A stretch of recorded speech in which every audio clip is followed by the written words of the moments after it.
All right. Good evening, everybody. Hey, thanks for tuning in. We'll just do a few things here while everybody's starting to tune in. It's a pretty nice night out. There might be still a lot of people out around a campfire or something tonight. I mean, come Oh, on. that would be my guess, but But hey, welcome to Wayne. Hey, Jamie. Good to have you on. How y'all doing? good. Wayne's Good. he's Well, he's we well, we're lost having the some audio, technical diff with so Wayne. I'm gonna go ahead, Sure. Jamie. We're gonna put the Second Amendment. Oh, there There we you are, go. Wayne. We got it. We got his audio back. Well, we had his Okay. back. Can you Yep. you guys getting a delay or anything with the volume or with the feed, or is it good now? Nope. A little bit sometimes, but Okay. not too much. No, not too Yeah, I'm much. not. But hey, Jamie, why don't you go ahead and give us the Second Amendment here? Hey, a well-regulated militia being necessary to the security of a free state, the right of the people to keep and bear arms shall not be infringed. Amen to that. Amen to that. And well, we see the You infringements bet. coming each and every day. It is a little better, but you know we got to stay vigilant. And the other side never rests. So No, no. Which, yeah. Well, we'll probably get into some of that tonight, I'm sure. I'm What? sure we'll go ahead So and you lead us Clayton, off, Jamie. You, well, I was gonna say, do you got some of those North Dakota game and fish bills looked up there? Did you check those out? I know they were talking about them on the radio today. The bill about driving. I didn't get a chance to look at them up in depth, but about driving access on your land. And did you check that one? Wayne, you hear anything about that one? Yeah, I did actually. I went and read that, No, and I have not. actually, it You know, looks like to you me guys get it probably like strengthens. 1 second, guys. You guys get choppy. I can't. Your volume Hmm. cuts. There anything I need over here? Probably got to be on your end. Anybody else having issues? My stuff's all clear here, Yeah, and Just it looks clear when I'm reconnecting, monitoring losing everything connection, else too. something here. yeah. It's almost like then it tries to catch up on I you. don't It goes know. super fast and Yeah, that's bad. Okay. Corey says, "Good morning, Vietnam." I remember that movie. Robin Williams. But yeah, so that particular bill, when I looked it up today, Jamie, Okay. it actually looks like All it's right. probably a good bill that strengthens actually private property rights. They changed a little bit of the language in it. Hmm. Essentially, you can't just go driving on someone's land. You do have to have permission, and you have to stay on the trails if you're going to go in there and retrieve big game, things like that. It wasn't really in the outline. To me, it wasn't outlined very well. When you see that excerpt, go read the bill, and it really isn't that bad a bill. I think it actually is in favor of landowners. So I Okay. guess I'm Well, then okay that it passed. I guess I'll expect Governor Armstrong will be signing that one because it I went to hope his. Kelly does. We're gonna have to get Kelly back on here. I know he's Yeah. busy, Yeah. but yeah. Yep. The big one, of course, was the baiting bill. I unfortunately could not get up there, but the testimony was so heavily in favor, both of the January 17th meeting in the Senate, and of course, it came out of the Senate with a due pass. What was it, 31-15, and then one non-voting, and then it went into the House. Of course, they have not scheduled it. They had the hearing, but nothing's moved on it. But I did break down some numbers on it just in the written testimonies I've seen here. I did watch a little bit of the video, and there was a lot of try to get you moments, especially when Daryl was up there speaking. But he had none of it, and I thought he did an excellent job. I felt that a lot of the testimony, and you can chime in on this too, Wayne, if you watched it or heard it or there. I felt that the Mhm. wasn't even about baiting anymore. To me, a lot of it felt like the ethical hunter narrative in that House committee meeting. It was horrible. I mean, who are you to tell me that that's ethical or not ethical? And that Hmm. seems like it's been hijacked. But Right. I'll give you a quick Yeah. few numbers here. 371 total submissions online. That's a lot for any Yeah, bill, it is. really. We came Hmm. out in June. There was 164 in favor, or sorry, in January, and 164 in On favor, your and phone. March 100.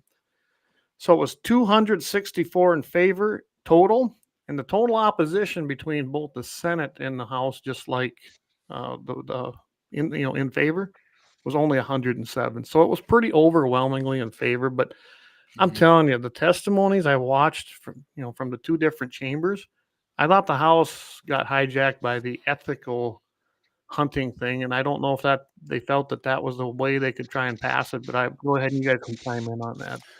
Yeah, I was just looking at comment. Travis Jensen, he says it's a common sense bill. Good evening, Dan. Brownie's out on the western edge. Clay, Oh, you yeah. are right on that. He said they did. They like talking about Travis said they did hijack the.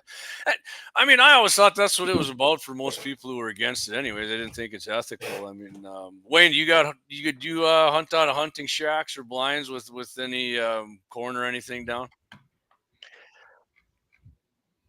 I do not. The only thing I hunt out of blinds is turkeys, actually, and I've told people even antelope. I mean, hunting out of blinds. I've shot quite a lot of antelope out with a bow, but I've never taken one out of a blind yet. But I think it's a preference. It's on whether you want to throw a grain down there or something and hunt in front of it, get an ethical shot, and be able to look at what's your mature deer and all that type of thing. And that's really up to that person. I personally don't do that. I still like to hunt over scrapes, and I like to rattle and call in. And I did that last fall with some whitetails, and that's just how I hunt. But it's not for me to say who else is going to hunt how they should hunt. And I think the testimony. I think the proponents for the bill. I think they bring about the testing piece of it and that are going there. And I think they bring up some really good points that say, hey, the testing that is done, they're finding so few animals that are actually positive of CWD, and those have already been killed by a rifle or a bow. And to find those that have been dying of that same disease is a pretty small fraction. So I think when you look at these percentages and look at what they're bringing about, I think it really makes good sense of what they're bringing to the legislature. Yeah, I agree with that. And I actually pointed this out last time when something like this came out that, hey, listen, I don't know if me and Jeb actually got into it, and I just flat out said when I got up, I go, you know what, you guys might be finding some that are supposedly positive using the same PSA tests that we saw in other things that don't work. So my question to you is, how many were really found dead with it? Because you're only getting those stats from people that turn Right. in heads Right. in those units. Mm-hmm. And of course, he fires back about how, Mhm. well, he says, everybody does. I said, do they? Exactly. Well, yeah, you have to. I go, but that don't, I said, you also can't speed, but everybody must be on the speed limit, right? I'm telling you right now, I do not turn them in because I, as far as the survey goes, do not harvest a deer because I refuse to do it. I can tell you, not only do we, our land up at the ranch and the farm is driven. My side by sides, and during deer season, it gets pounded by us on foot walking when the grass is down after the. I mean, and if there's a dead deer laying there, chances are real high we're going to find it. I think Wayne, you and Scott, you were on Scott's show a while back. I told you I found that buck that was laying there dead. He was way down in a washout where there was trees in a ravine there where water naturally runs. But I mean, as far as finding does, when EHD was going through, I found them suckers everywhere. But CWD, I mean, they say it's in our unit now there, but yeah, as far as I mean, if there was that many dead deer laying around from it, we would find, especially my dad. My dad is out and about there every freaking day. So EHD is, I found that this fall before we finally got a good freeze. I'm telling you, the EHD was running around here again. Luckily, it came later than it did, 2-3 years ago, so it didn't wipe everything out again. But I remember sending you that picture of that nice one, and I'd been watching him. I seen him around. He was a nice deer, but he did not make it, unfortunately. But I think EHD is a bigger problem. As far as CWD, and the only one I have ever had on this place, and I thought it might have it when they sent it in for testing, it came back negative. So didn't look like a zombie walking around. No, it was dead laying out. It was dead laying out behind my place. Out of that one, right? Yeah. There's a CWD mule deer, and it looks like it's just on its deathbed. But yeah, that's the only time I've ever had anything tested that I found dead. So Yes. but it was Josh, pretty what's fresh. up, buddy? He's late to the party. He's Yeah. watching Killdeer basketball game. I know his boy plays for the Killdeer Cowboys. He said they picked up the win and play Saturday for a chance at state. That's awesome, man. Love that. I know the other night he put his score up. I think they lost one game. I can't remember if it was to Beulah or Hazen or somebody, but they must have turned it around. So Kevin, 1763. What's up, buddy? Kevin's coming to us from out in PA there, I do believe. Yeah. And hey, Kevin. Yep, what Travis got, he says the big issue is CWD has been proven to be the COVID of deer. Jeb's position needs to be elected. He just thumbs his nose at the people. Kelly Armstrong did appoint him. Well, yeah, he did. Yeah, he reappointed him, I guess you could say. But He reappointed him, and I don't know. I know Kelly said he was going to have a come to Jesus meeting with him. I don't know how that went. I never did ask him, but I don't either. He's still there, but you know, I'm not going to throw. You know, me and Jeb aren't buddies, but I'm not going to throw him completely under the bus here. So far, a little bit. Yeah, so far things, you know, he's holding his, I don't know, neutral positions in a way. But we'll see. I mean, there's a lot of things left to happen. And what frustrates me or bothers me more is not what I see happening in the legislature. It's later after the session between now and the next one, because that's when they come in and they do these proclamations. And, you know, that's how we got the 50 BMG thing pushed through.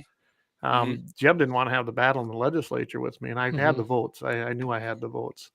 And, you know, we've proven already with that it's not a big deal. It's pretty easy, and it doesn't blow the whole deer apart. So, you know, I was glad we got that. But yeah, that's what bothers me more, honestly. Yeah, well, Axe shot his with the 50. We talked about that. Didn't put a nice hole in the neck and never made another move after he hit it with it. So it was 250 yards. So, you know, I watched Keith Warren shoot quite a few with him too, deer and everything else. But but bullet like Clay and I said, if 338 with a soft point will blow him up a lot worse than far worse than a 50 cal will with it. Oh yeah. Okay, he said they lost to Josh says the Killdeer. They lost to Charlotte for a chance in tonight's championship game. All right, I got you. That's what it was. Okay. And Zach Meyer, EHD is more concerning to me. Yeah, I think it is to everybody who pays attention. Hey, hello over there on Rumble. Got a few over on Rumble. I wanted to let you know because we still don't have messaging integrated here. But if you want a message, if you got my text message or my phone, go ahead and do that. I'm watching it. But go to X. X works really good, and we got a lot of people over there. Yeah. Well, I see we got 46 people watching already, so that's good. And of course that doesn't put the website on and whatnot. But and I apologize. We are our guest tonight, Wayne Muth, outdoor writer Wayne Muth. Wayne, he's having a little bit of technical difficulties. I think he's just running behind us a little bit here on the feed. But so Kevin's listening in from X, and he says, "I've never heard of anyone finding one in my area, and I've never seen one. And I'm in the forest a lot. I basically live in the forest." That's out in Pennsylvania. So, you know, he hasn't seen it out there. Go ahead. I think we had a little delay there, Wayne. I'm sorry. So go ahead. Yeah. No, I mean, wow. I mean, having Kevin come in from Pennsylvania, that's pretty nice too. That's awesome. Now I'm losing connection and reconnecting, but I did change a little bit of settings. So hopefully this will help. Okay. And I won't. The other couple of times you've been on, it's worked good. I don't know what the heck's going on, but it's the way it happens. Yeah, especially on a nice night. Nothing's changed. Yeah. So maybe they just don't want to hear what I have to say. You know. So yeah, that's the bills I was talking about. I like Clay covered that one about driving off trail and that. I know we talked about that one, Clay. We did, and it kind of torqued me off when I first seen it. But we were both the overview that they gave on it was not a good overview of the bill. I would agree. And then when I went and read the bill, it's like, really, this isn't that bad. They cleaned up some language, and that one don't bother me. I think it's going to be better for us as landowners, honestly. So. Speaking of game and fish, the big 3 apps are out today, I guess.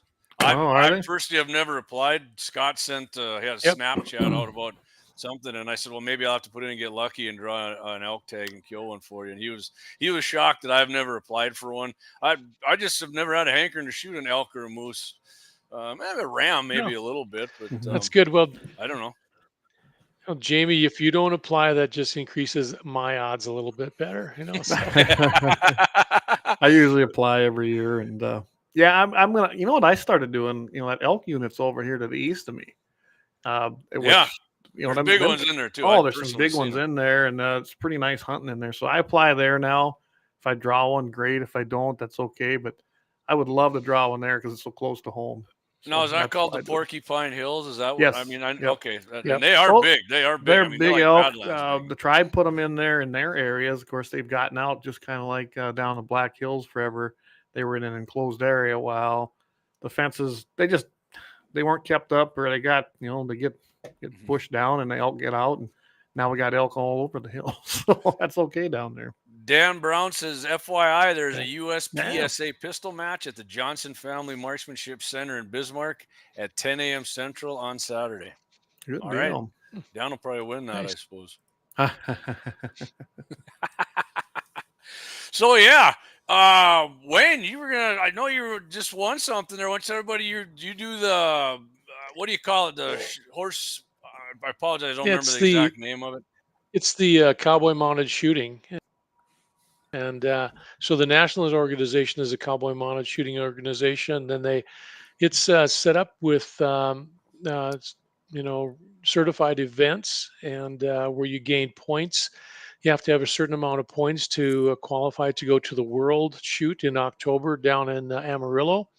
And I was down in Arizona this last February. Judy and I went down for a couple weeks, and they had a regional tournament down there, the Southwest Spectacular Regional out of Queen Creek, Arizona. There's equestrian center down there.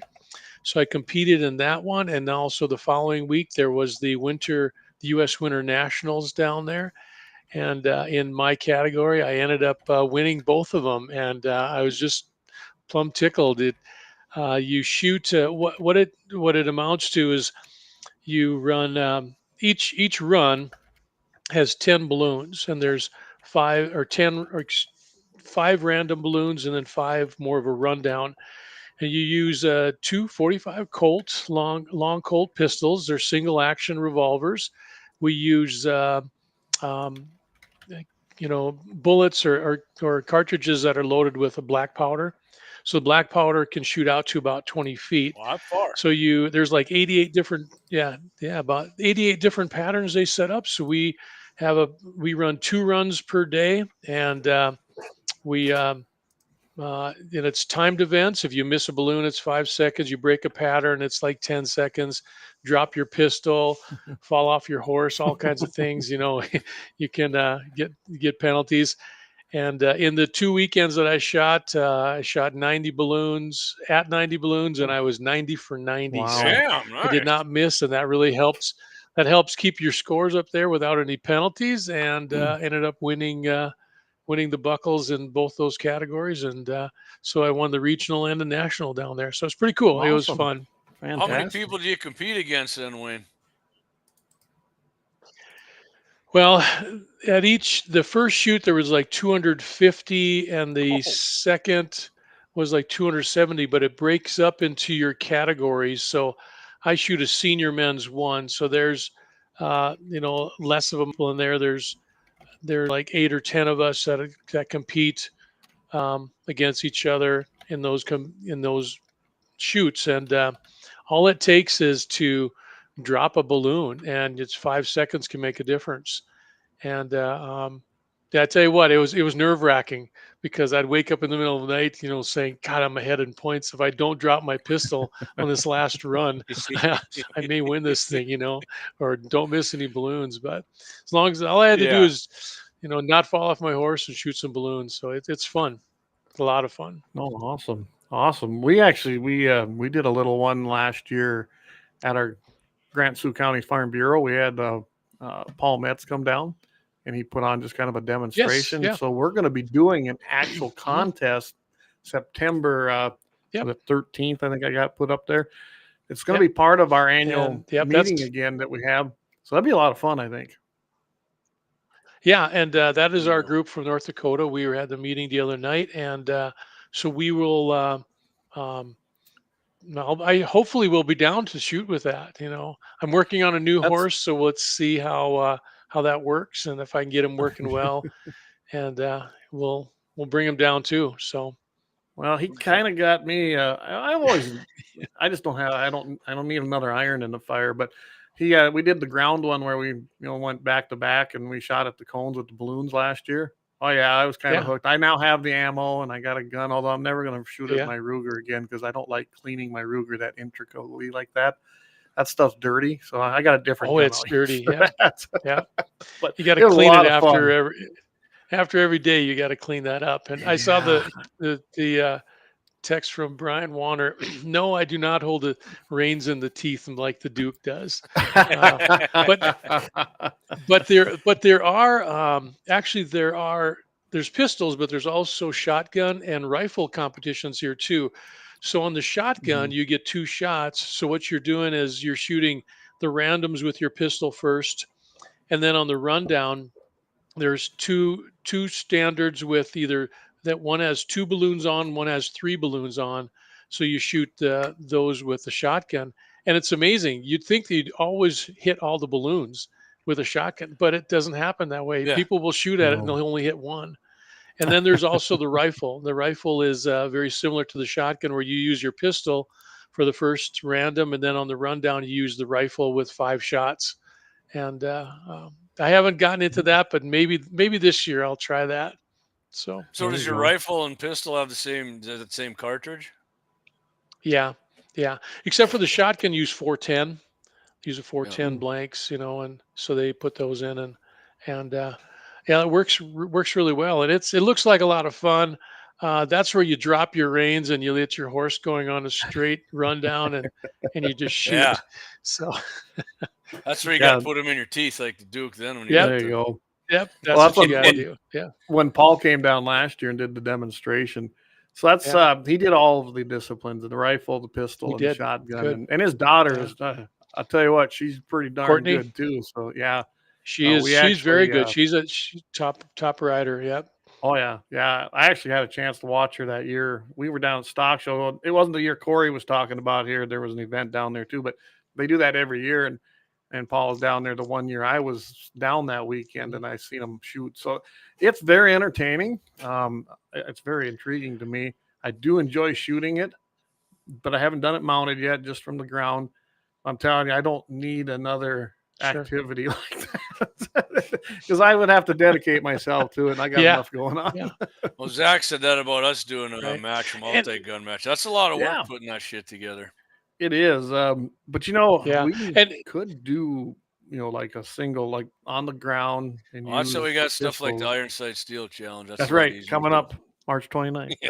There you go. Yeah. And it's surprising how many women are involved with this. A lot of ladies do this, and it's good to see. And there's a lot of good women that are out there shooting and shoot faster times than I do. I tell you, they've been doing this for a long time, and they know how to get this thing done. It's pretty cool. So is that I think that Kayla Cole does that, right, Wayne? I think she's the first gal I heard talk about it on the radio. There, she was filling in for Michael Bell once. Is that kind of the same thing she does? I am not sure. I'm not sure. The name is not familiar from what I've seen shoot through our area. So, yep. And we shoot up north of Bismarck at the Flying D Arena up there. Yeah. So. Okay. Yeah, I've watched some of your videos. It looks pretty fun. So I don't know if did you mention this yet? Yeah, I did. I did say that, Clayton. Good enough. Just put it back up there. So it's 25 after, Clay. We better hit our first. Yeah, we better pay a few bills ourselves. So we'll go ahead and we're gonna run a little sponsor ad, and then we'll come back and we'll pick it up. Let me see your war face. That's a war face. Now let me see your war face. You don't scare me. Lauer Auto Repair, located at 309 South Washington Street in Bismarck, North Dakota. Give them a call at 701-258-6308. The team of mechanics at Lauer Auto can take care of any problem your vehicle is having. And when you do business with Lauer, you can be assured you're doing business with a pro Second Amendment America First repair shop. There are plenty of other auto repair shops in the Bismarck-Mandan area. But why take a chance at patronizing a shop that might not have your beliefs at heart? Make no mistake. mistake. Make no mistake. Lauer Auto is your pro Second Amendment repair shop. When you talk to the guys at Lauer Auto, don't forget to tell them that you heard they are a sponsor of Guns and the 701 and that you appreciate their support of our pro Second Amendment, pro North Dakota live stream and podcast. That's Lauer Auto Repair, 701-258-6308. 701-258-6308. Located 309 South Washington Street in Bismarck, North Dakota. Experience the exhilaration of power in your hands at Bloodline Kinetics. Why Cerakote? Simply, it aids in firearm preservation while also giving your piece a unique look. Barrel threading, NFA laser engraving, bolt handle threading, mount, level, and bore, sight scope chamber, rebarreling, and much more. Bloodline Kinetics is meant to reflect a long American lineage in gun ownership, who stand for the Second Amendment rights, Bloodline, and the science behind gun accuracy. Kinetics. To some, it's just a constitutional right that can go away. To us, it's in our American bloodline, and we believe it should stay that way.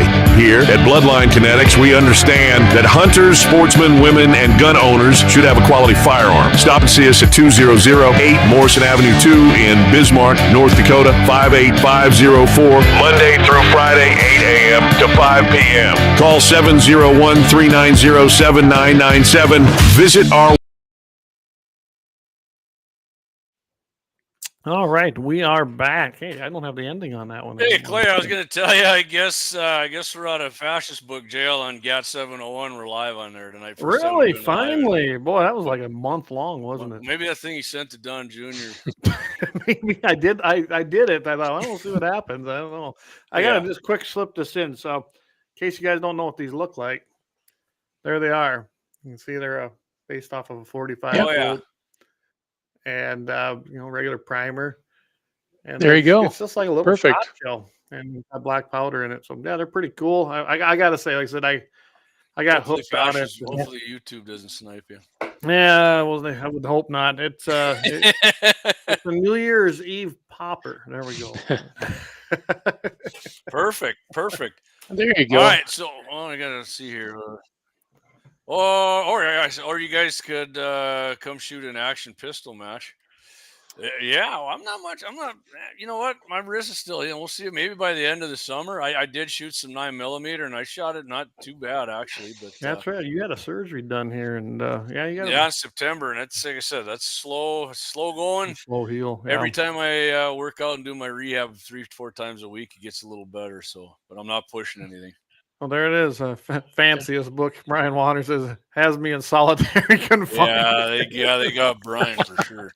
Brian, I had like 7 profiles going during the good old days, 2020 back in there, and I think I spent most of the time, between the election and that time in jail permanently. And they finally took my main profile off that had all the people, lost it for life. So me and Marty Beard, we've been banned for life, but I do have another one, and Sturm is still cooking along. So, Wayne, when we were on with Michael Bell there a couple weeks ago, you said you wanted to talk about like coyote reproduction. We kind of had that story out of Wyoming, and we were on there talking about it. Yeah, like if people hunt them a bunch, is it true that they reproduce more when they're what do you want to say, naturally or just genetically they start having more pup litters, bigger litters than that? Yeah. Like I said, you guys discussed those coyotes, and he kind of were talking about the excess of shooting and trapping in large numbers in a specific area. And the governor down there stated that when you do this, you increase the populations instead of decreasing the populations. Is that right, Clay? Yeah, that's what the people who were against this coyote hunting contest. Yeah, the gal, I don't remember who she was with, but yeah, the governor didn't. The governor, he did a lot of weird shit down in Wyoming this year, but he wasn't. Yeah, he had nothing to do with that one. When I went and researched her a little bit more after that, I found out that she's been involved in a lot of animal rights groups. Yeah, because Clay and I said she doesn't. It's not we were right. She wasn't originally anything from Wyoming. She moved there from a pretty blue state. And I was like, that's just I figured it. I mean, I didn't know that at the time, but I did track her down. And like, oh, that makes sense. She's been part of PETA. Sorry, you're cutting out. Some of these other groups. Oh, well, if it's on your end or I think our it's end. on your end, Wayne. He's coming through clear for. All right. So Lynette yeah. says that blank can still kill someone. I think it killed Brandon Lee back in. Well, part of the casing came off and was what killed him, right? So these are full of black powder. That's how I understand it, right, Wayne? On these. I think Wayne froze up Oh, there. he froze Oh, up. if you get that black powder in your eyes, you ain't gonna see nothing. Yeah, I wouldn't want to get hit by one. Okay, I'm back. I'm back now, guys. I'm back now, guys. You there? Okay. Yeah, we are. You're not as delayed Okay, now. yeah, I don't know. All of a sudden, you guys. If Okay. you get All a right. chance, So Wayne, anyway, go into your settings like you did before and go to your video and see if you can change the video resolution and make it lower. That may help you out. Mm-hmm. Yeah. yeah, I looked at that too, but I'm not sure if I get. Okay. I'll read this comment. Josh Patterson says, a little off topic, but I ran down and shot my AR with iron sights today. Managed to hit a piece of paper at 25 yards 6 times. Was pretty happy with that since I couldn't barely see the paper. So I think I'm ready for the iron sight challenge. All right. All right, Josh, a little bit of advice. I will tell you, if you 0 at 25 at 100, you're going to be about 4 or 5 inches high. So keep that in mind. I mean, if you get a chance to go down, maybe try it on 100. But I will tell you, Axe and I have done it a few times when he zeroed it. And then at 200, I think at 200, you're just about on. You're a little high, and if we get to that point. But you know, I'm glad you're on. But I would say try it at 100. Go down there, go to gun range, get a big old like a big wall calendar and tear that and put yourself a nice orange dot in the middle. You can see that nice. See where you're shooting. I mean, make it big too, so you can see it. I mean, and if you're hitting in there, you're gonna be good to go in the iron sight challenge there with the deer. Hey, we got you back, Wayne. Now he froze up again. Oh, there. he froze up again.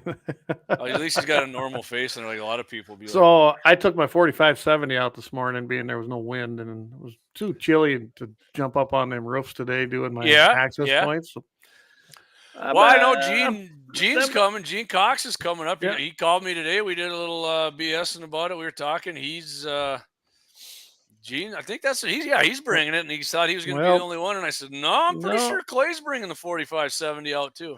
I'll tell you this thing. I better do some more practice. Well, you got 2 weeks from Saturday. I did ding the big one. You know that the 100-yard, but that was the big gong I have hanging there. Yeah, I did not hit the little one, so I got to do some practice. I was all over the place, but you know how long it's been since I shot that gun. So yeah, I'll tune it up a little. At least I won't be completely embarrassed. I hope. So Wayne, you want to continue? Wayne was talking about the coyotes. If you hunt them, hunt the hell out of them if they naturally have bigger litters. Yeah. Well, you know, and what happens, of course, that when you knock down a population in a small area, it is that population for a short period of time. But what happens is it's actually is shown that it will bring in the younger and new coyotes to an area, and they reestablish that territory. And because of fewer coyotes over that period of time, you have more prey, thus more deer, fawns, birds, rabbits, rodents, whatever. So they proliferate more. Those litters are bigger, and that population comes back quite quickly and quite rapidly. So yes, what they were saying was actually true. Yes, you can, and also yes, it is. You knock that population down, but you have to really be consistent about knocking that population down on a regular basis. Yeah, and not take any break. And they can move. Then they'll move out of an area more so. Yeah. We're getting a lot of delays there. I missed some of that. Yeah. So what they said is they were going to time this coyote hunt in Wyoming. But when you just take a bunch out and they drop that, it's like Emmett Fitzhume on Spies Like Us. Yeah. We're having some major problems there. We'll see if he comes back in here. Oh, is he back? There we go. Uh-oh. Yeah. Anyways, what they were doing in the coyote, the guy who organized it was trying to time it to give the deer a break in the spring. If you missed the radio show, and Clay and I were on there, they was trying to time this coyote hunt to give the deer a break in the spring. And if the sow's really healthy, she will actually. I'm gonna send him a message here. I'm Okay. gonna tell him to log out. Yeah, he's gonna have to log out Three and log back in. He's really struggling with the. Sometimes I'll get to. I 4 cubs, but it's called. want to hear what he's saying. I do too. I want to hear it. I'm I can't. going to hear get to some of these comments here, Clay. Yeah. Brian Warner says, shooting my AR with iron sure makes me respect my dad even more, knowing he shot several deer with that old Marlin 30-30. Yeah, all them guys did that, right? It's Yep. And yeah, I'm trying to get my dad to come out because he's pretty snipey with irons. And Corey says, I need a sight for my 350 Legend. Yeah. Hey, Wayne, if you can hear us, I sent you a message. Why don't you log out and come back in and see if we can't reestablish a connection? There we go. All right. So, yeah, Corey. 18 wheels and a dozen 6-shooters. He's back. Awesome. But good to see you back, buddy. I actually had my 30-30 out over the weekend there last weekend, and I'm telling you, I do still like that gun. But Well, you might have to bring that one. well, I'm gonna bring 2 or 3 of them and then decide which one to use. I mean, I got my big boy too, and that's a lot of fun. That's in a 44 mag. Corey, I swung in Man Down Sporting because Brandon has the mag pull flip ups. Yeah. I'm going to say they were very reasonably priced over there. I mean, I would say about as cheap as I've ever seen them. That was the Gen 3 one too I got, and I did try it out at Axis, and that's actually the sites I was using when I did that promo video. So Yeah, I got a set of those flip ups on that 6.5 I built, that Grendel. yeah. Oh, you got to have those on there, man. If I know what you do is you get a grip with a plug and you get whatever size your scope. Yep. And then just you can get a wrench at Menards or wherever for $350 or whatever. Yeah. We got Wayne back. Let's see if it worked. Oh, are we back, Wayne?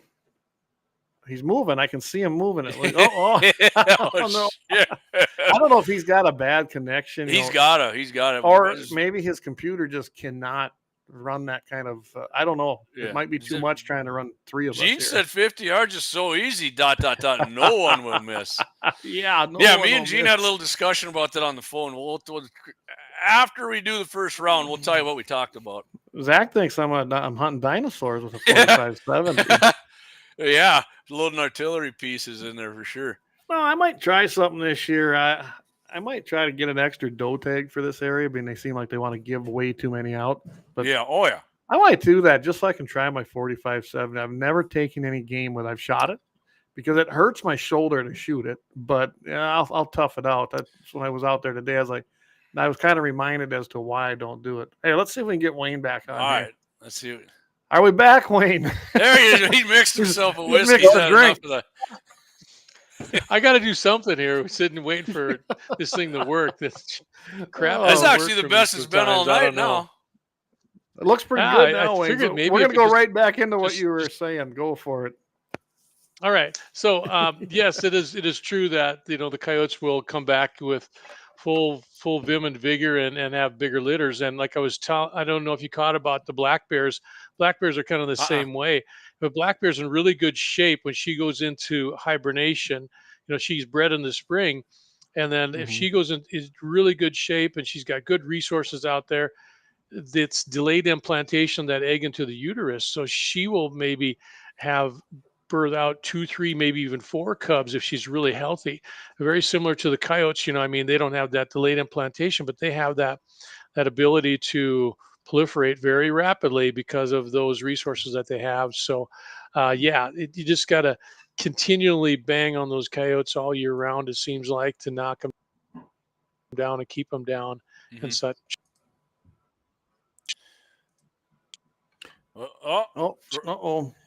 Maybe, Zach said reset that router, Wayne. Maybe you do got to try that. That's really struggling, but and I'll piggyback off of that a little bit until we get him back here. But what I noticed when we were doing the big coyote hunts down here, where we'd have 52-man teams, but we had a lot of pressure around here, as far as because people got a lot of interest in it.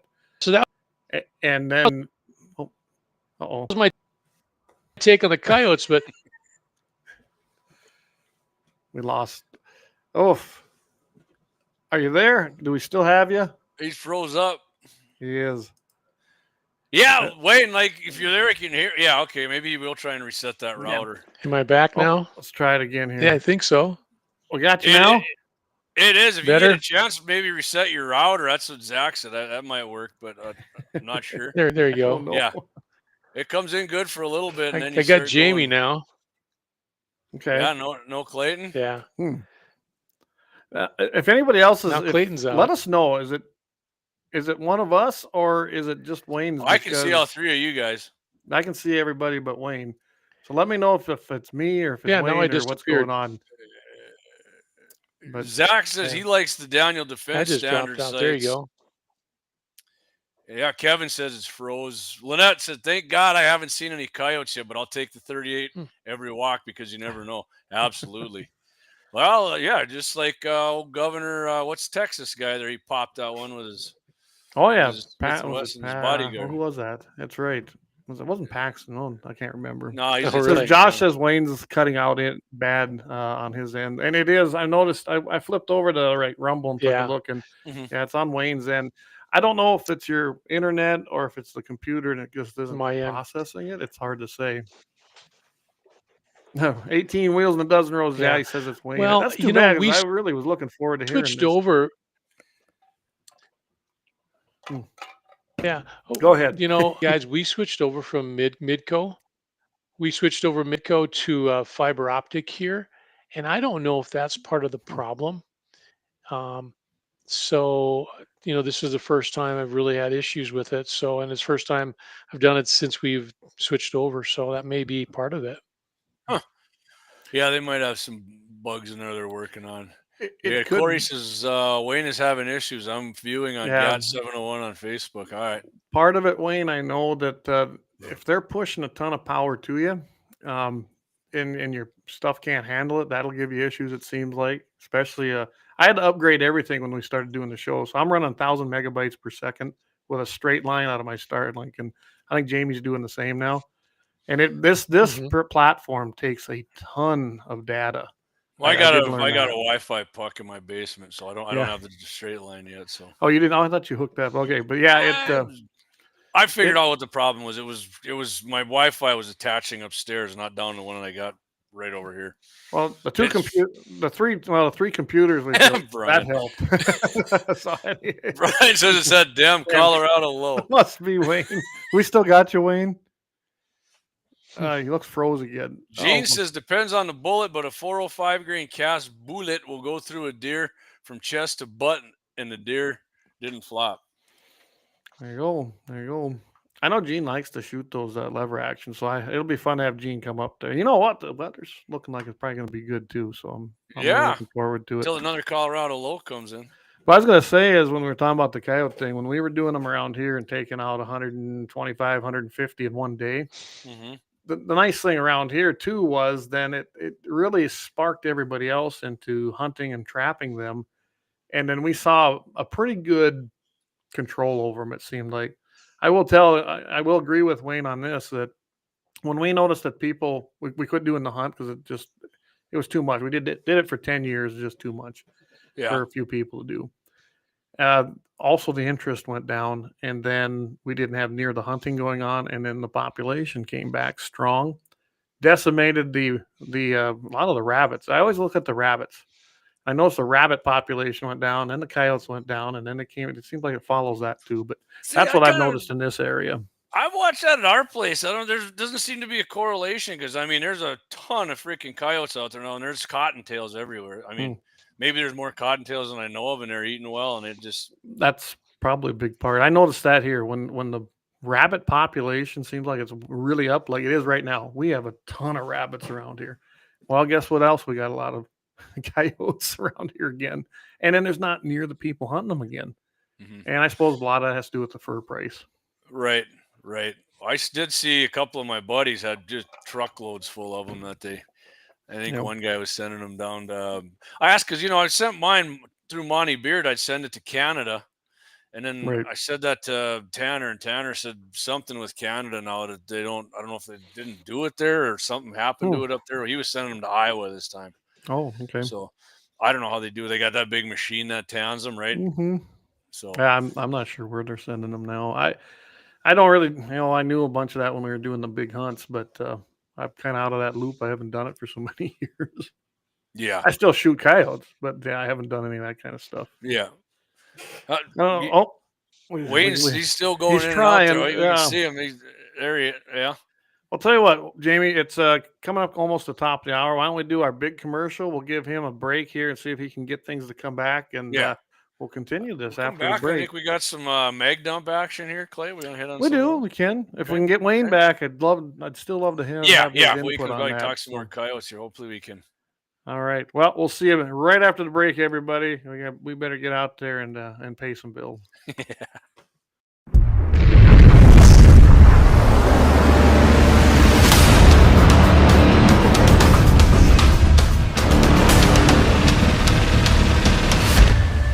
Lauer Auto Repair, located at 309 South Washington Street in Bismarck, North Dakota. Give them a call at 701-258-6308. The team of mechanics at Lauer Auto can take care of any problem your vehicle is having. And when you do business with Lauer, you can be assured you're doing business with a pro Second Amendment America First repair shop. There are plenty of other auto repair shops in the Bismarck-Mandan area. But why take a chance at patronizing a shop that might not have your beliefs at heart? Make no mistake. Lauer Auto is your pro Second Amendment repair shop. When you talk to the guys at Lauer Auto, don't forget to tell them that you heard they are a sponsor of Guns and the 701 and that you appreciate their support of our pro Second Amendment, pro North Dakota live stream and podcast. That's Lauer Auto Repair, 701-258-6308. 701-258-6308. Located 309 South Washington Street in Bismarck, North Dakota. Experience the exhilaration of power in your hands at Bloodline Kinetics Y Cerakote. Simply, it aids in firearm preservation while also giving your piece a unique look. Barrel threading, NFA laser engraving, bolt handle threading, mount, level, and bore, sight scope chamber, rebarreling, and much more. Bloodline Kinetics is meant to reflect a long American lineage in gun ownership, who stand for the Second Amendment rights, Bloodline, and the science behind gun accuracy. Kinetics. To some, it's just a constitutional right that can go away. To us, it's in our American bloodline, and we believe it should stay that way. Here at Bloodline Kinetics, we understand that hunters, sportsmen, women, and gun owners should have a quality firearm. Stop and see us at 2008 Morrison Avenue 2 in Bismarck, North Dakota, 58504, Monday through Friday, 8 a.m. to 5 p.m. Call 701-390-7997. Visit our website, bloodlinekinetics.com. Ever tried catching a fish with your bare hands or hunting a deer with a stick? Don't be that guy. At Mandan Sporting Goods, we've got all the hunting and camping gear you need. We're your one-stop shop for outdoor adventure. A well-regulated militia being necessary to the security of a free state, the right of the people to keep and bear arms shall not be infringed. Check us out at mandansportinggoods.com, or better yet, stop in to 210 East Main Street, Mandan, North Dakota. Mandan Sporting Goods, where the outdoors meets functionality. Store hours, Monday through Saturday, 9 a.m. to 6 p.m. Closed Sunday.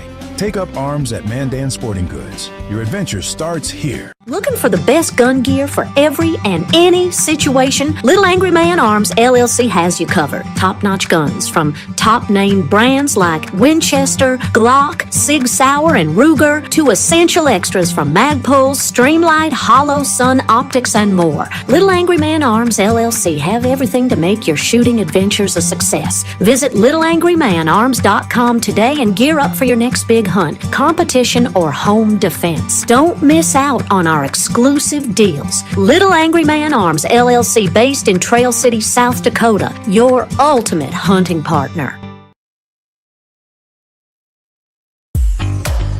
At Horton Laser Craft, we believe in the power of personalization. Whether it's a cherished memory, a special occasion, or a unique gift, our custom laser engraving brings your vision to life. Our expert craftsmen and state-of-the-art technology ensure every piece is a work of art. From personalized decor to one-of-a-kind keepsakes, Horton Lasercraft makes every moment unforgettable. Horton Lasercraft is owned and operated by a local veteran and his wife located near Thunderhawk, South Dakota. They provide custom laser products at a reasonable price, and their turnaround time is fast and efficient. Custom board cutting, glassware, decanter sets, mugs, assorted stainless steel jewelry, assorted tags, decor, custom acrylic nightlights, and much, much more. Call them up at 605-545-7535. Horton Lasercraft, where memories are engraved.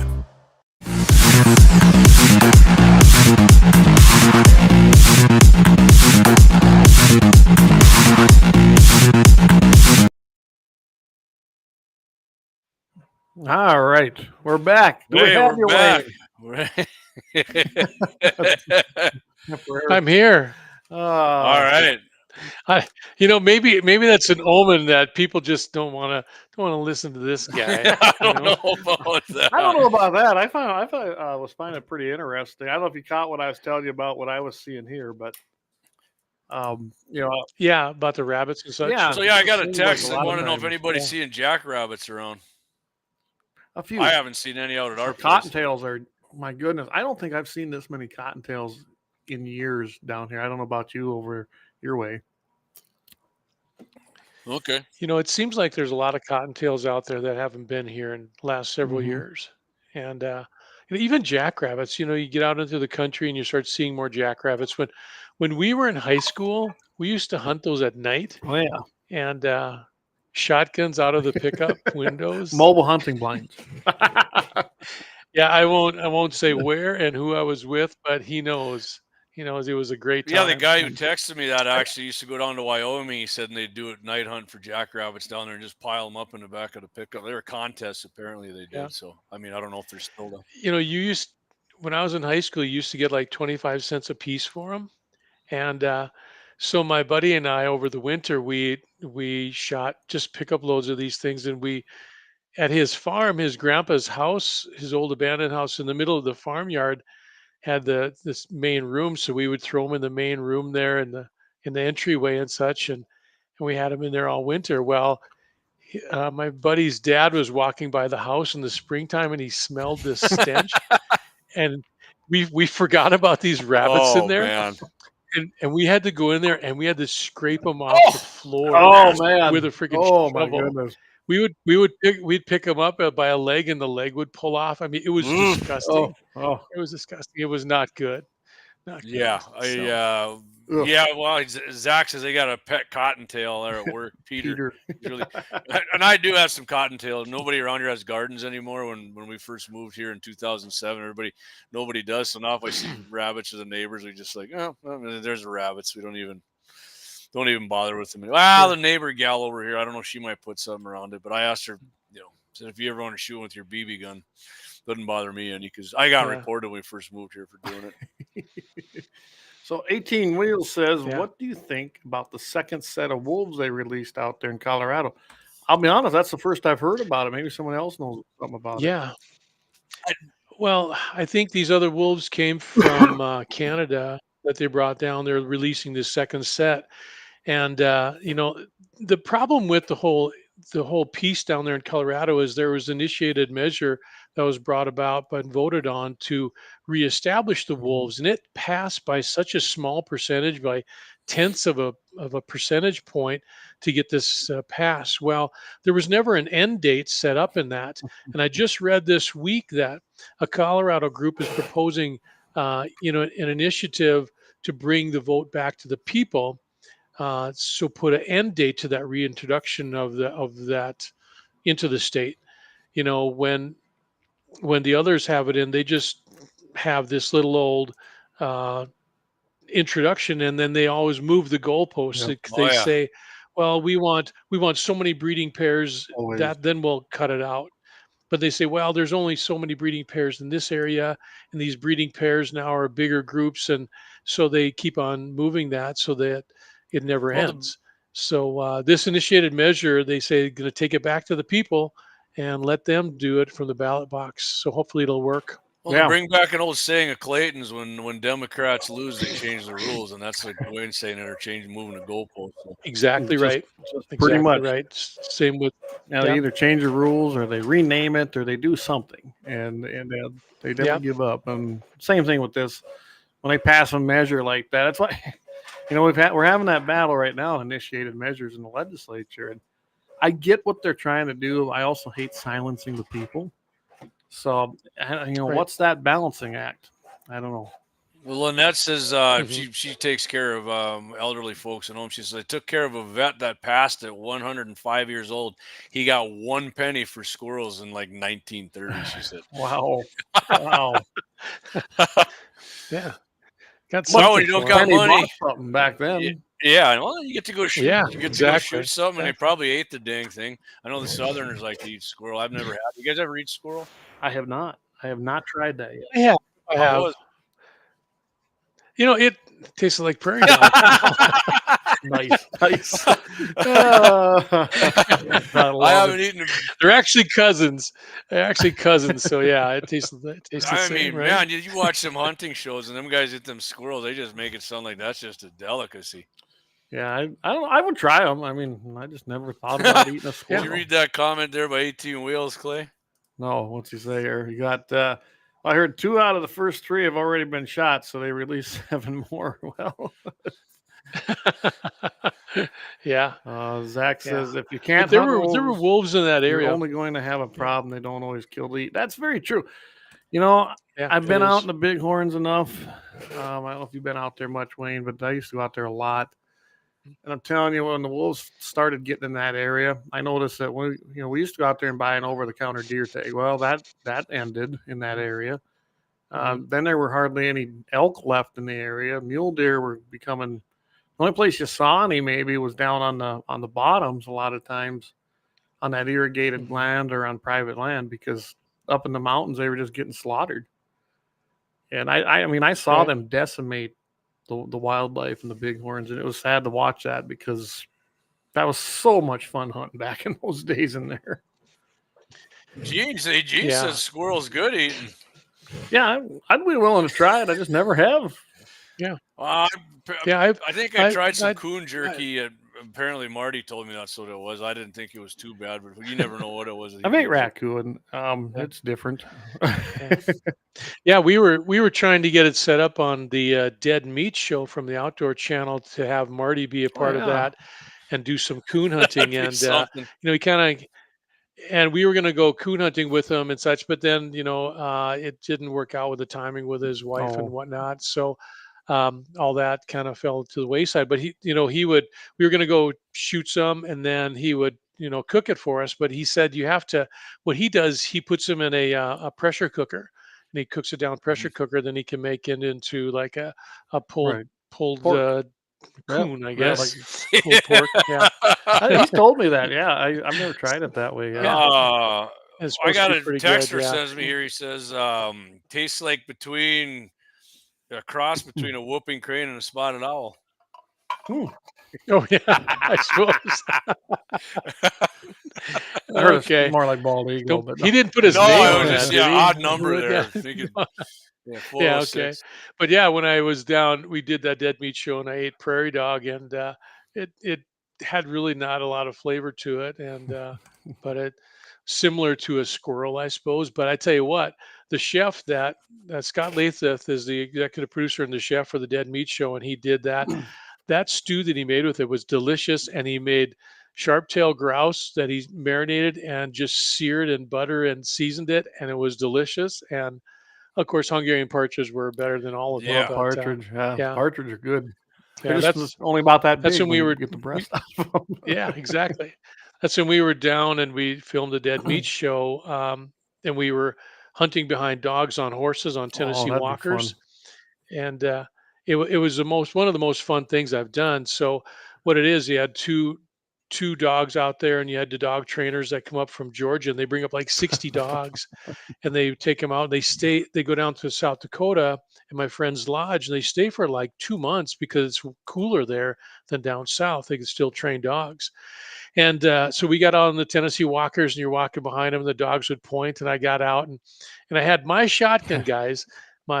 It's a model 1200 Winchester wind choke pump from when I bought it in high school, and the guys were kind of giving me, the dog trainers are kind of giving me a grief about it. Oh, you got to get an over and under.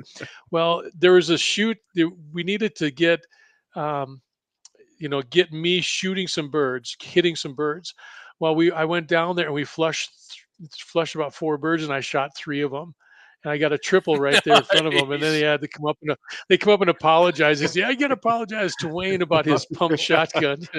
So how many guys shoot their shotgun that they bought in high school? Right. Yeah, Not many, probably. A lot of them I probably s- have it and it's stuck in their closet. No, I still have one. It was my grandfather's, and yeah, I bought that. Or I shouldn't say I got that given to me. Yeah, but do in you high hunt with school. it yet? Yeah, I still hunt. Oh. I didn't actually. I had it long up there, Jamie. I just didn't use it. By the way, an over and under is a man bun double barrel. We've established that a long time ago. Side by side is what you want. Now, the very okay. first shotgun that I actually purchased, well, I didn't keep that long. I traded it, but then I got a BPS, so I do shoot that. So I was out of high school about 2 years when I got that, but I still have that. And Jamie can attest that I'm okay with that. Yeah. Oh, hey, if you don't believe it, go watch the video. I think we got over 4 or 5,000 people watching us. Lynette says, I meant Doug said, now I have to eat this rattlesnake. Yeah, Dougie killed one there by his burn barrel out, and he did eat it. He told me, I asked him how it tasted, and he just kind of went, You got to do it right. I've had good rattlesnake, but I don't know how to cook it, but I haven't ate it. I had it's good, but when we were down in Arizona, Judy and I ran up to Sedona for a day, and we stopped at a restaurant there, and they had sausages, and one of the sausages they had was rattlesnake, and it actually was pretty good. I'd be willing to try it. I always used to go to that wild game feed that they'd have down here at Somerville store south of Lemon, and I don't know. Corey can attest that they who knows what they cooked sometimes, but I tried it all. That's good.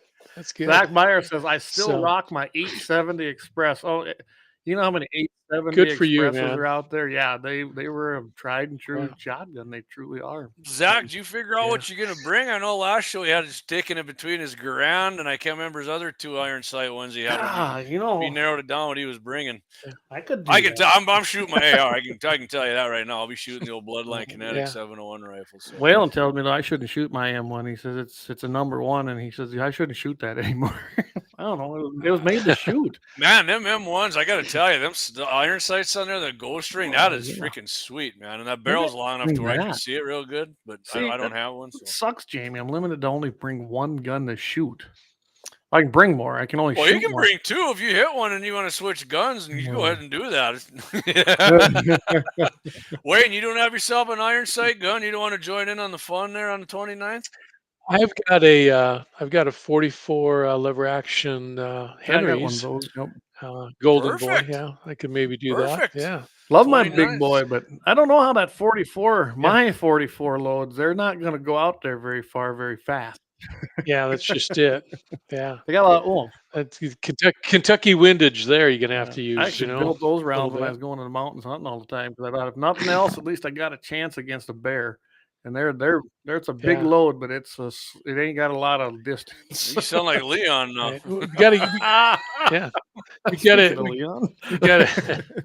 We gotta get some insight from Gene how to hit those lever actions to get some distance out of it. He's bringing it up. Wow, Zach, that's right. I forgot. He said it's a 7-year anniversary. Won't be able to. I did remember you said that. Brian, he says $10 a gun. Bring them. See, he just wants more money in the kitty. Hey, there Josh, we go. he still got his first shotgun there. Benelli Nova Novas. I remember them. They actually redesigned those now. They look pretty sweet. I didn't mind the original Novas, but they were tanks. Yeah, I didn't mind them, but they're so damn ugly. I don't know. I just didn't care for them. I would definitely say I like a wooden stock shotgun better, but Yeah, that's how my old Winchester is. The thing about it, if you have a shotgun that fits you well, you can shoot really well Yeah. with it, and it's hard to go to something else. And I think they say, don't they say that when you fit yourself for a shotgun, you're supposed to stand in a mirror and pull it up, close your eyes, pull See it where up, and you're put at. it up to your cheek, and look down your barrel. And if you're looking straight down the barrel and it fits you, that's the shotgun that fits you. And it's a good thing to test out, I Yeah, guess. I said my BPS, my Browning. I love that gun. I bought that for my father-in-law. He bought it and didn't like it. It just didn't fit him, and it fit me like a glove. I still love that gun. Like a glove. Yeah, and then I got a Winchester Model Mhm. 1200 that I love. I don't know. Oh, I you do do? I do. Is that a wind choke Nope, pump? it's a straight. Trying to remember if it's modified cylinder. Okay, It's an older sure. one. Yeah. And I bought that. That Mhm. was one of them deals, and I bought it that, well, just say a friend of mine needed money, and he sold it, and I've had it ever since. Yeah. I can I used to shoot trap with that gun, which it's not really a trap gun, but Mhm. hey, I had a lot of fun with it. Right. I know where it Sure. shoots. Yep. Exactly. So I'm going to get into Exactly. one of my So, mag dumps here on you guys quick. Go for it. We've been talking, Clay. I know we were on the radio show there with Michael on Dakota Mornings. We've talked a few, and of course, not even just in general discussion about firearms training for children in school, right? And Mhm, doing that. mhm, So we got one out of Arkansas mhm. here. Governor Sarah Huckabee Sanders, or he's in fact the first Trump administration was his spokeswoman. But got this out of Fox News. Arkansas State Senate passed a bill to provide age-appropriate firearm safety instruction to students last week, and Arkansas Department of Education are going to be working with the Arkansas Game and Fish to develop a plan. So it passed, and it's going to be going in 25-26 school year. It's called Act 229, also known as House Bill 1117, require public school districts and open enrollment public charter schools to annually provide students with instruction on firearm safety. The bill's sponsor says the idea came from conversing among neighbors. So, the guy's obviously talking to his neighbors, and Mhm.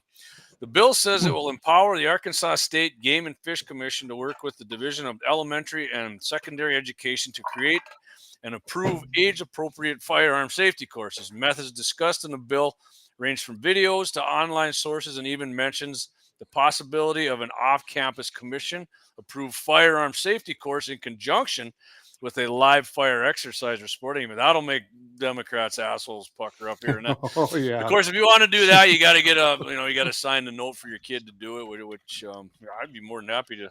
I mean, Sure. our kids would probably be helping the people learn how to shoot really as much as, but yeah.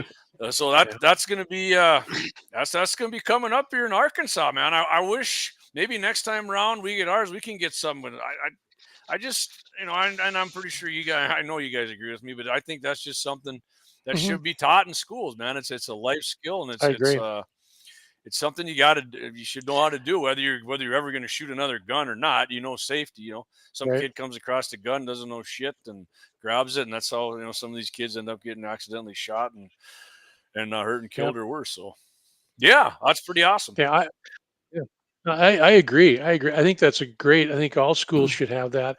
Like I said, if a parent leaves a firearm laying around the household by chance and the kid finds it, at least they'll know how to handle it and what to do and what not to do.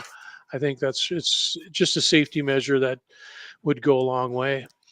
And now with you guys, with you talking about that, Jamie, you and Clayton were talking about guns in Gun-free zones, schools, yep. and and Gun-free so zones are the ones where if you got a concealed carry permit, they let you carry in schools. That one. to let you carry in Okay. Yeah. school. So here's my devil's advocate piece about Okay. this. I'll throw this out there. So you look at, whenever people have these conversations, they say, yeah, you should allow parents to have guns in schools, allow teachers to have guns in schools, to be able to protect the students if something happens. However, the story never gets, or the questions don't get asked on the other side. So how comfortable are would it feel to be, how would you feel to be a teacher and having a gun carrying parent sit across the desk from you at a parent teacher conference, and that parent teacher conference goes bad? And so what are your thoughts on parents carrying this into What schools. stops them now from doing it? And let's face it. that's a good Most point. schools don't have a metal That's a good detector. point. And I'll be honest, Yeah. not to violate or to self-incriminate myself, but I can tell you right now that I don't always I don't respect that rule whatsoever. So Right. you know how Yeah. many times people have probably sat right across from that person and didn't have a clue that they were carrying. I mean, Like I see said, what you're. Yeah. But now, what? now but if I was what- allowed to carry I as mean, a teacher, I would. Then problem solved. Yeah. Right. But the teachers will have to be trained and have some.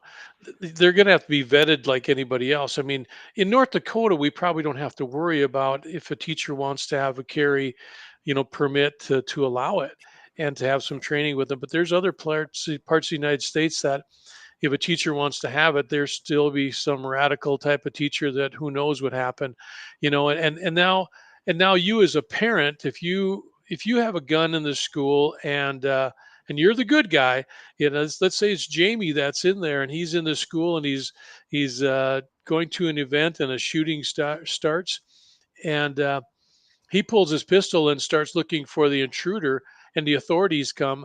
How is Don't you think there's a risk of getting shot by authorities because you're walking around with a gun in the school and they don't know that? So I mean, how do we look at this as a society and say, how do we put these people in these situations so that it's going to be good for the situation and not I mean, detrimental? there's know a what I'm chance. saying? Go ahead, Jamie. There is a chance that would happen, but I can tell you with this: without my gun, I'm probably going to get shot either way by the guy who's in there shooting. So I would rather give myself and by the time the cops are there, anyways, it's probably going to be over. Well, I was just going to say, so we did Yeah. some research on this actually when I worked with the NRA. Mhm. So in situations like that, most of the time it happens within 1 to 2 minutes, the assailant's done his job. Okay. That's just the reality of it. That's the average. Yeah, that's Top response is 5 minutes or more. Even if you got So generally, problem with the gun in the school, I don't like Jamie said, it's probably over before the police officers get there. I mean, they can only be there so fast, depending on where that school is actually at. You take like the rural areas out here, it could be 30 minutes before we see law enforcement. I guarantee if I'm in that building, it's done. And what I'll do is then I'll be like this and and I agree, and I think that if we get the teachers or even parents to be able to carry into a school, they should be vetted. They should have training. They should show that type of thing. I just think it's for the overall safety factor of this. It's just good practice. It is, and but again, the people that come in to do the bad things, they're not vetted. They don't care about the law. They come in and shoot people. So you're really, again, you're just infringing a law-abiding person. Now, I don't know about how North Dakota, when they get their teacher. South Dakota, you actually have to go through a background check and be fingerprinted now to be a teacher. I don't know if that's a requirement in North Dakota. Probably not a bad idea. I don't know either. I could ask my wife, I guess, but I don't know that it is. Yeah, I think that's I would I would love to see that standard put forth teachers, because it is good to know who's with your kids 8 hours a day. Yeah, I would have no problem with that at all. Yeah. And the reason I bring this up, guys, is because other people have asked me these questions. Well, they never tell the other side. What about this? What about this? This is the exact answers that it has to be said out there. And I agree with you guys that these things are over in a very short period of time. And if I have a weapon, I'm gonna use that weapon to take out the shooter as fast as I can if I'm in that situation, and I'll take that risk to protect the students. Yeah. If I'm in that situation in school or wherever it is, and like somebody said, it could happen at Walmart. There could be a lot of this, but I think the general public have these questions, and I think when we are out there telling the story, these are the type of answers that have to be told, and I think that's really, really important. I'd love to hear it from you guys, explaining it as you did. And you bring up Walmart, bring up any store. There's thousands of examples. A lot of them are our happy ending of the week stories that show that the person that had a gun, legally, knew how to use it properly, whether it's an open carry state or one that still requires a permit, they usually have stopped the problem within seconds. Okay. And saved lives. Now, I'm not saying someone didn't get killed. Usually that first shot with somebody with that intent, you don't know what's coming, right? But because people there that were carrying had a firearm, they stopped the threat. And that's probably the most important part that I would tell somebody. I would much rather have somebody that's carrying with let's just face it, if you got a concealed carry permit, you've already went through the background checks, you're already a law-abiding person. I'm not really worried about you.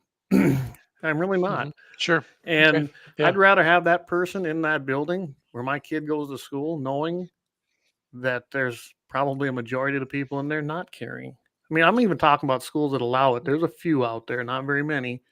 But, there isn't enough data yet because we haven't had anything happen. Isn't that ironic that all the schools that allow it, there hasn't been a shooting at them now? Utah doesn't. They do allow it in Florida after, what was the name of the school down there? Hogwash claims he was there when the shooting happened. At any rate, they passed it where teachers, I think, in Florida can be. And Utah's had it for years, too, and it hasn't happened. And I'm not saying something can't, but it hasn't yet. So let's get to some of the comments, because imagine that. We sparked something. Anyway. Yeah.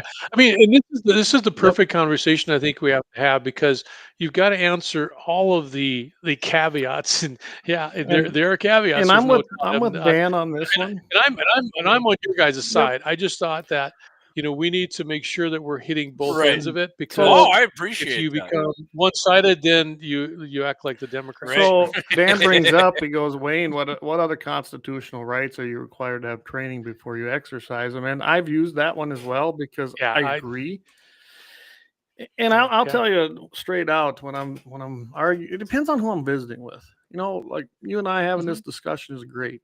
But if I absolutely know the person's an anti-gunner, I really don't care what they think. And I tell them to pound sand. I really have no use for that person, because they want to infringe and impede on my rights. Probably not just a second. Probably my right to own property. Probably my right freedom of speech, or the other four parts of the First Amendment. Even if they say they're for freedom of speech, they're really not. They're generally not. And that's, we do have a defined constitution. It is not living. I hate that term. It's not a living constitution. It never has been. It's only been amended 17 times in 250 years. It's not that easy to change. And I just wish we'd follow that rule of law, honestly, because that is the set in stone law.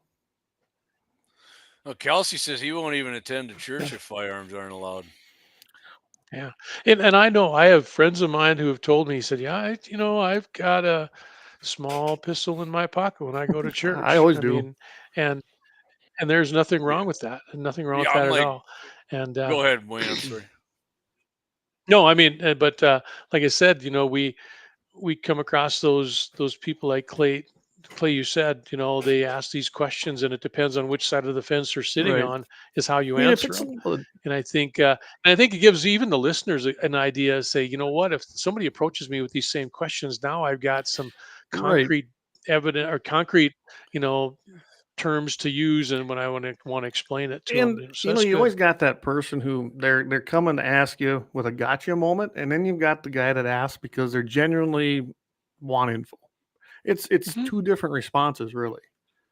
And I learned a lot of that when I was working with the NRA. I mean, you'll know in about 5 minutes if you're really going to change somebody's mind, and they want to know if they're just trying to argue with you about it because they don't like your position on it. Yeah. No, and then, like Kelsey says, he goes, I won't attend a church if firearms aren't allowed. And I know North Dakota's got rules about that. I ignore them every time I'm in one. I really don't care, because good luck. I guess we'll have that battle and we'll go to court and then we'll overturn the law. I'm not afraid to do that either. I've said that many times. Well, fine. I guess then we'll have that battle and I'll hire an attorney. And luckily I've been blessed. I can go ahead and go through that court battle. I don't care. And maybe that needs to happen sometimes. Everyone always says, bring these cases to court. You got to have standing first. Well, the only way you can really have standing is if there's a case and you've already been arrested. Yep. I'm going to get to some of these comments here. I know we missed a few of them here. Lynette says, if it was me, I would put my hands up. And she's saying after she shot somebody, I have a weapon, I put the threat down. And that's a good rule. Yeah, and Zach it did is. say his mom's a teacher, and you do have to have a background There check you go. and fingerprints in North Dakota to be an educator. So, and I have no issue with that. I really don't. Again, you're working with kids, and you have parents out there. I would love to know that they passed a background check. In all honesty, to me, that's more important than passing one for a firearm. Yeah, yep. Gene says Colorado is going to be safer with this new gun ban. They always work, don't they? Yeah. Yeah. Yep, that'll be. Yeah, Kelsey says living constitution is an oxymoron. It truly is, and I remember I have corrected many a teacher on that because it isn't a living document. It's not a living, breathing. We don't live in a democracy. We have a constitutional republic. Yeah, what crazy talk, right? Yep, we have a republic. Yep. And is it the best? I don't know. I mean, it's better than anything I've seen yet. Do we have failures? Absolutely. Yeah. Yeah. Well, and it's like Washington and Colorado Game and Fish departments. I mean, the Game and Fish commissioners will, or the governors will, they'll assign commissioners to be a part of the game commission groups, but these commissioners are not hunters. And I know that there's one state now, Utah, I believe, they want to pass a law that requires any Utah Game and Fish commissioner to be a licensed hunter, because that's how they should be. And you get in the same with gun rights or anything else. You get the radicals that are on one side, and they don't understand anything about it because they never had a gun in their hand in their life. And that's because they're bad, Wayne. South Dakota has a game, fish, and parks commission. It's not like North Dakota where it's through the legislature. So I've worked both sides of that because I've worked in both states in doing things in the legislature, and I always get asked which one's better. Yeah, they both have their faults. Okay, they both have their strengths, like anything. The commission, I noticed that when I would go through to the commission, when we finally got that changed where it wasn't completely, the problem is the governor appoints the commissioners, and that's the problem. Yeah. Luckily, we've had a few governors down there where they did hunt, they did fish, they maybe come from a rural or ranching agricultural background, or at least were familiar with it, and it changed the whole makeup of that commission. Which then, guess what? We started having good things come out of it. Like when Christy Dome was there, we got rid of the open fields doctrine because it was just a proclamation. Now up here we have the legislature, and as you've seen, and we've all seen, look at some of the bills that go through there, and it's insane. Yeah. As far as some of the arguments on both sides. So I don't know which one's better. Yes, it's great to be able to access your reps and your senators and maybe try to influence them. But I would say that we've got a lot of them, especially in the House, that have, for whatever reason, they have a lot of loyalty to the game and fish first. So they're always going to side on that, whether it's wrong or right. And that's not good either. Yeah. So I don't know which way is better. Right. But at least I think game and fish commissioners in South Dakota are licensed hunters, or at least, part of that group. Whereas some of these states, they are not. And they, for example, Washington, they don't want to use hunting as a management tool for game animals in there anymore, because you have commissioners in there who are not hunters. And I think Utah taking this step forward will hopefully be able to change some of that down the road for other states if they get into that same situation. Yeah. And I mean, I think they need to, I don't know how we do this. Anybody can buy a license. So I don't know if they need to put something else with that requirement. I don't know. She is hot. I'll tell you what she was in the guys. legislature before she had all that work done to her face that she claimed she didn't have. I can tell you, she looked a lot better back then. Yeah, I don't.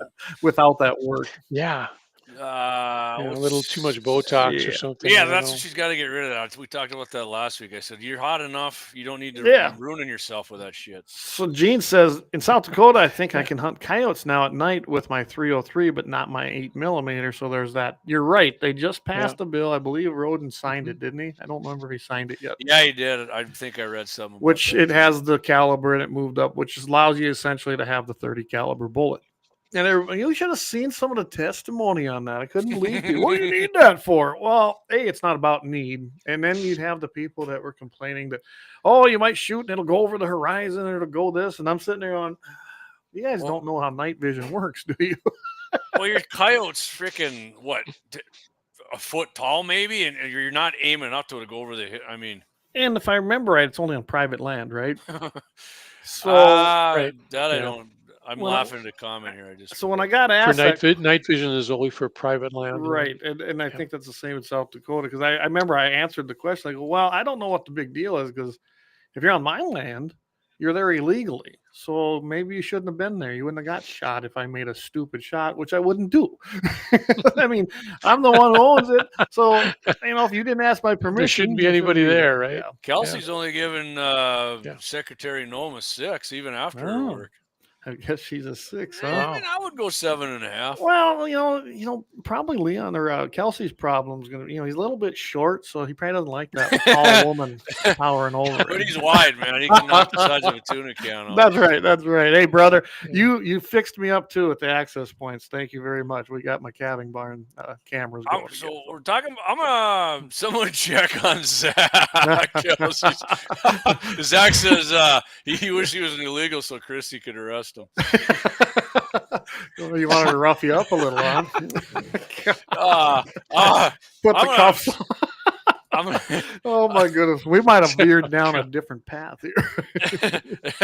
Yeah, hey, I'm on board. I think Christy Nome's freaking hot, man, and then her hotness goes even higher because she knows how to shoot and handle firearms too, and she enjoys it. Hunts elk, moose, and I've seen her do pheasants. Yeah. So down riding horse on the border. Yeah. I mean, looking hot with her tack vest on and the body armor, and hey, there ain't probably any. I don't know if there's any other countries in the world that have that. So maybe she does with the illegals. Maybe they do just surrender to her when they see her. Well, I'll tell you what. We should probably move though into the Happy Ending Chronicle. Yeah, well, I'll tell you real quick. I just want to get this out here on this. We're talking about guns and. Data from Pew Research, I know we've heard this before, but this is up to date here stuff, shows that rifles of all kinds, including those Democrats label and some FUDs, assault weapons account for only 4% of the U.S. gun murders in 2023. And data showed there were I didn't know there was this many murders that year, 17,927 gun murders in the U.S. in 2023. Of those murders, 13,529 or 53% were committed with handguns. 4% of the U.S. gun murders are committed with rifles, and 1% with shotguns. I thought shotguns would be a little higher than that, but they would be if somebody used them. But I'm not encouraging them. But no. Breitbart actually pointed out FBI figures showed over twice as many people were killed with knives and other cutting tools than were killed with rifles in 2021. And FBI figures also showed 3.5 times more people were killed with knives and cutting instruments in 2020 than were killed with rifles. So maybe the Democrats, they do try to ban knives in England, and then they do try and do it here for some stuff too. So yes, they have. They've even had knife buybacks. I'm actually going to buy myself another assisted opening one, because if you do got one hand and you are struggling with somebody, that would come in handy instead of. I do have one. It's a Kershaw. Sure. It's pretty awesome. It's on my EDC though. So there you go. Plays good. Sometimes you got to hunt both kind of cougars. Access. DeWalt. Nice. I think he's good with my left hand though. There we go. Zach's right. He sometimes you got to hunt both kinds of cougars. Gene says, I was having fun as a satire guy. The bore diameter was listed as 0.312. So the AK platform could be used, but the diameter Wayne can use is 300 meg, but no Mauser. Yeah, there you go. I could use my 300, right? Kelsey says the hood doesn't know the effective range of a shotgun.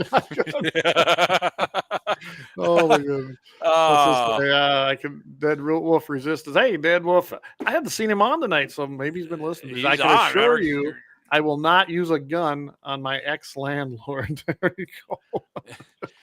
He said he's gonna bring his SOG to try out. Awesome, I love it.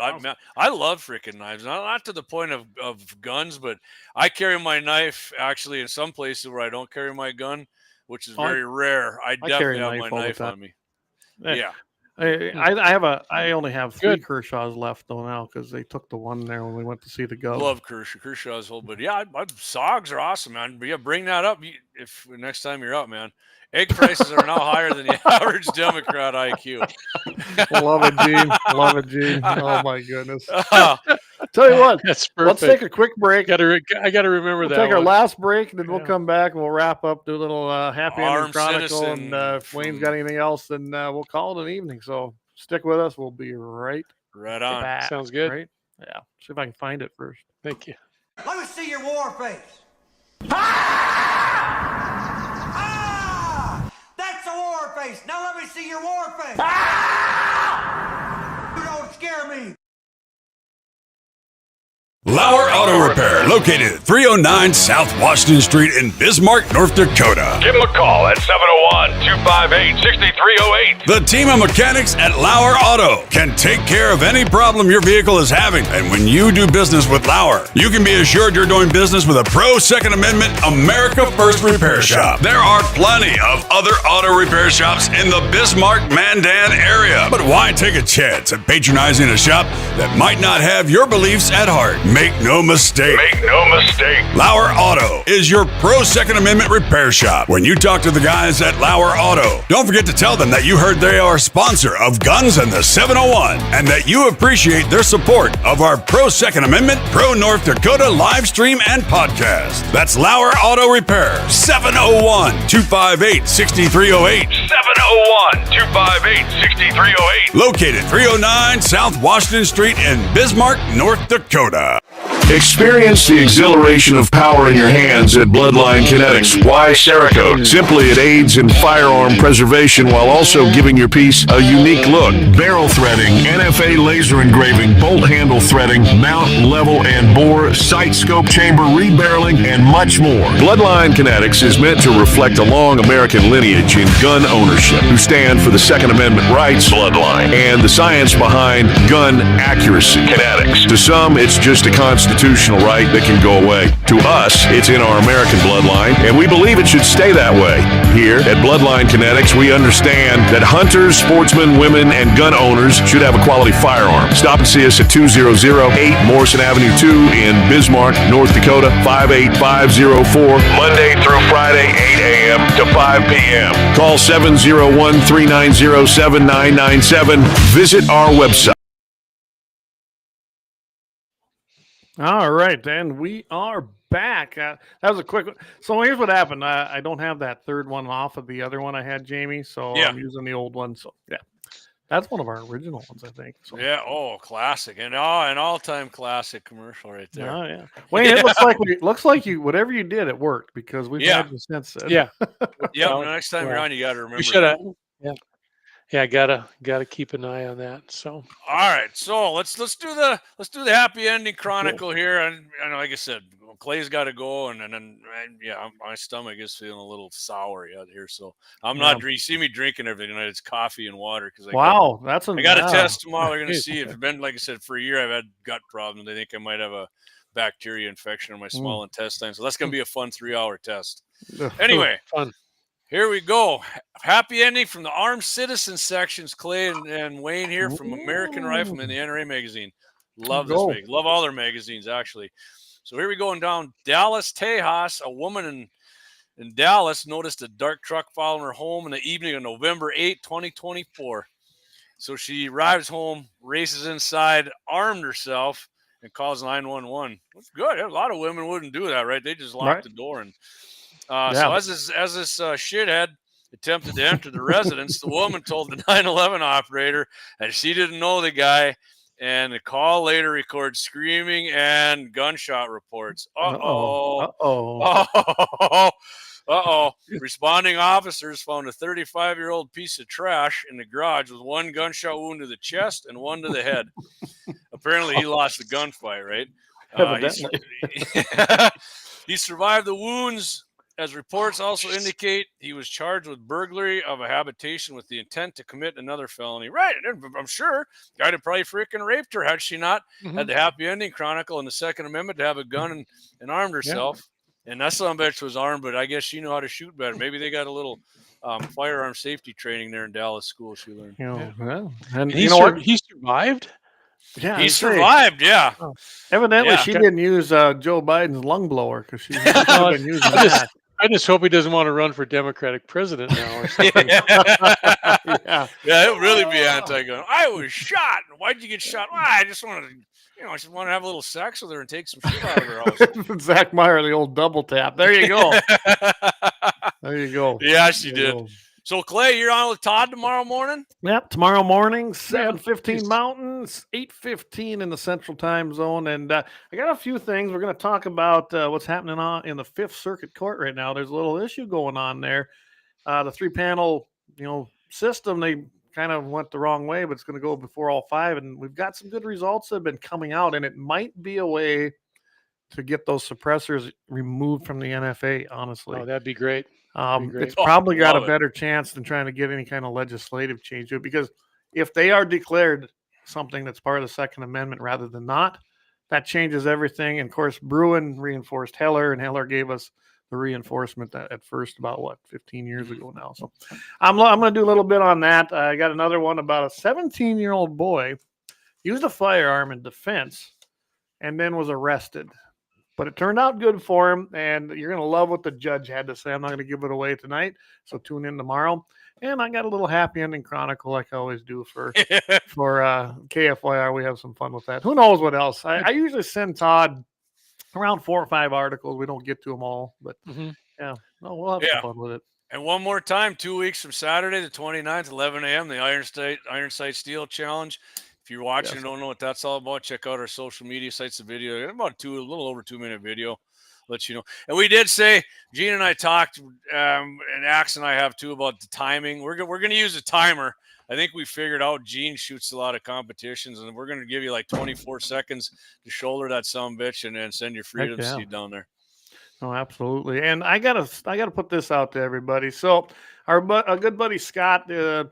There's some things happening at KBJM Radio. There's new ownership, things like that in Lemon, South Dakota. Where's that at, Clay? Lemon, South Dakota, 1400 AM. And I know we got a lot of people from our area that also are in that area. Please call them and let them know that you really enjoy Dakota Prairie Outdoors on KBJM. I mean, I did, and it's not really a lie. The only time I really tune into KBJM is to listen to Scott's show. And he's got his daily show on there. And that's the one that they're looking at making a programming change. And we'd hate to see that happen. So KBJM Radio 1400. They do got a website. It's kbjm.com. Really easy to go there, get their information, and let them know. I mean, you could send a message, but it always is better if you call on something like that. And I'll give you the phone number right now. It's 605-374-5747. Give them a holler and let them know that you really would like to see Dakota Prairie Outdoors remain a part. Absolutely. Absolutely. Yeah. It's a legendary show in the upper Midwest, man. Absolutely. Why wouldn't you want it on? Exactly. Scott's a great guy anyway, so. Yep. All right. Other than that, you got anything, Wayne, you want to plug or you got coming up? Not right now that I could think of. Just guys, have fun out there. Get out there and start shooting some coyotes. And now they're getting into the breeding, so you can maybe entice the big males to come in or something. You could do that and get out there, do some shed hunting. But careful if you are to not disturb all the deer that are bedded down and such. It's not a hard winter, so they're coming out in good shape. So elk are starting to drop their antlers a little bit. So just be careful when you're out there shed hunting and doing that stuff. And if you don't really care about shooting an elk, a moose, or a ram, don't go ahead and don't apply, because that helps Wayne out get his. That's right. Yeah, helps me too, because I do apply every year. It doesn't matter. There could be 2 applicants and I would lose. So it doesn't matter. I actually found some sheds back here where our hay is at, so we picked them up. There's actually a set of them, and I know I saw that mule deer hanging around here, just a little it's actually a good size 4-corn. So we grabbed those, but they're dropping off, and I'm waiting to see some of them bigger whitetails. I know I'm going to head over to our Steinland and take a look where I saw them, because I couldn't get them, but maybe I can find their sheds. That'd be And great. before you know it, it's going to be fun. deer apps will be out. Yeah. Yeah. And I got to put this up here, guys. Everyone knows, they saw Facebook. We got our 63 GMC going. We went out on the maiden voyage. It's starting to come along. It is running. It's going to be road ready. My son's going to take it to prom. It won't be painted or nothing yet, but that was my father-in-law's pickup. Sat for 50 plus years. So get yourself really, a GAT701 cool. decal in the back window. I'll do that right away, won't I? So, Kelsey says the more you shoot yotes, the more they breed. Yeah, you missed the first part of the show. yeah, Wayne was, Kelsey, where he was were you? having some problems on there. But Yep. yeah, Dave joined in. Yeah, Dave, we're just finishing her up, and glad you got in. Dave listens to us back on the pod. He'll be out at the Iron Sight Steel Challenge too. So. Other than that, like I said, tune in tomorrow morning. Be on with Todd Mitchell in the morning. Again, 8:15 Central, 7:15 in the Mountain Time Zone. So everybody, thank you for tuning in tonight. Has anybody else got anything? Nope. With that, thanks everyone. Get out there, do a little hunting, do a little shooting, send some freedom seeds downrange, and don't forget to eat some beef, eat some pork, chicken. I'm going to copy Scott here and wear some fur. With that, everybody, we'll see you next week right here at GAT701.